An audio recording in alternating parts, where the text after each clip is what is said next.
Last 5 seconds. Start. Sir, several questions raised regarding the Defense Ministry and the External Affairs and Irrigation Ministries have been clarified by my colleagues from those ministries. My task, therefore, has been simplified to that extent. Before I go to the questions financial and economic raised by several honorable members, I should like to clarify one or two points which are more administrative than economic or financial. One of them was raised by my honorable friend. He raised the question about the recruitment by the assistant superintendents, departmental competitive examination, and particularly about the examination held in 2010. He said that about rupees 6 crores were spent for the 2010 examination, and later it was declared that no vacancies were available.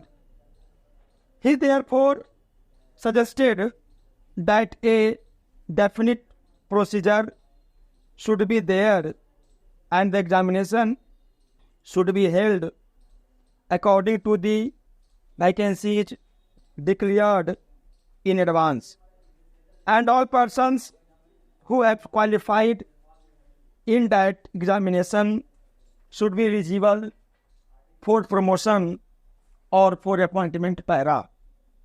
Sir, I do not know whether the honorable member knows how these vacancies are filled.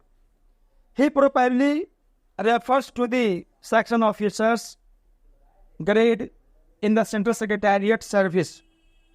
This is filled 50% by direct recruitment and 25% by departmental competitive examination open to the assistants, that is the next lower grade, and the rest 25% by promotion of the assistants on the basis of seniority subject to fitness. The examination, therefore, that he was referring to by the departmental competitive examination for filling 25% of the vacancies. It takes about 1 year for the Union Public Service Commission to declare the results of the examination from the time they take up the question of the examination. It is not, therefore, possible to declare the number of vacancies to be filled in from the very beginning. To declare them just when the results are out is more realistic, and that is what is done, sir, if the examination is treated as qualifying examination. The number of persons who will thus become eligible for appointment will be quite unrelated to the number of vacancies to be filled in, and then the very situation which the honorable member wishes to avoid would arise. It would not then be possible to hold any of the examinations at regular intervals, and promotions against this quota would become very fitful para. The honorable member also suggested that the rules for recruitment and promotion, etc., should be uniform for all ministries, whether participating in the Central Secretariat Service scheme or not. It must be, and this is so, except for the Ministry of External Affairs and the Railways.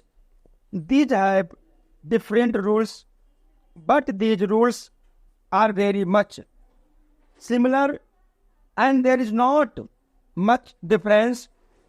But because these persons are recruited for different purposes and by different agencies, they are separate.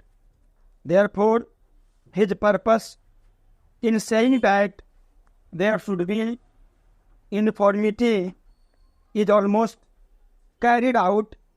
The only difference is that the Ministry of Home Affairs does not control the services in these two ministries para. Then, sir, questions were raised about backward areas and the backward states, and also about the city of Kolkata. If the budget is properly scrutinized, it would be found that assistance is provided for the states, particularly the backward states, and the Finance Commission, which assesses the overall requirements of the states, takes this into consideration and makes its recommendations, which are carried out. Every time the Finance Commission's recommendations are received, and they are received periodically according to the Constitution. Sir, I would like to give the total unemployed amount paid to the states in this account para. The main objective of planning is to create conditions in which living standards are raised in a sufficiently reasonable level, and all citizens are given full and equal opportunity for growth and service. The plans seek to provide a balanced emphasis on increase in production and employment. The development plans are thus accepted as the means for ensuring equitable development in the field of social service. There is no reason to suppose that the needs of the less fortunate or prosperous states are being neglected, but it would not be proper to expect that all these different could be wiped out now immediately. It must be seen whether we are going towards that very end or not. We are deliberately going towards that end, and we hope and trust that in course of time these inequalities would be wiped out, if not completely wiped out, at any rate they would be lessened.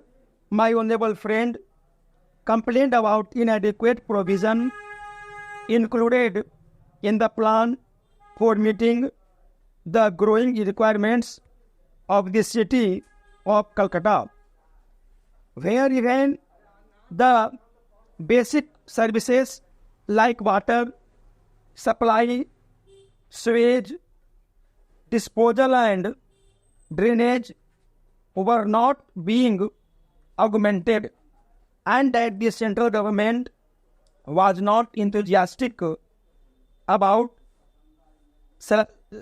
slaking these difficulties.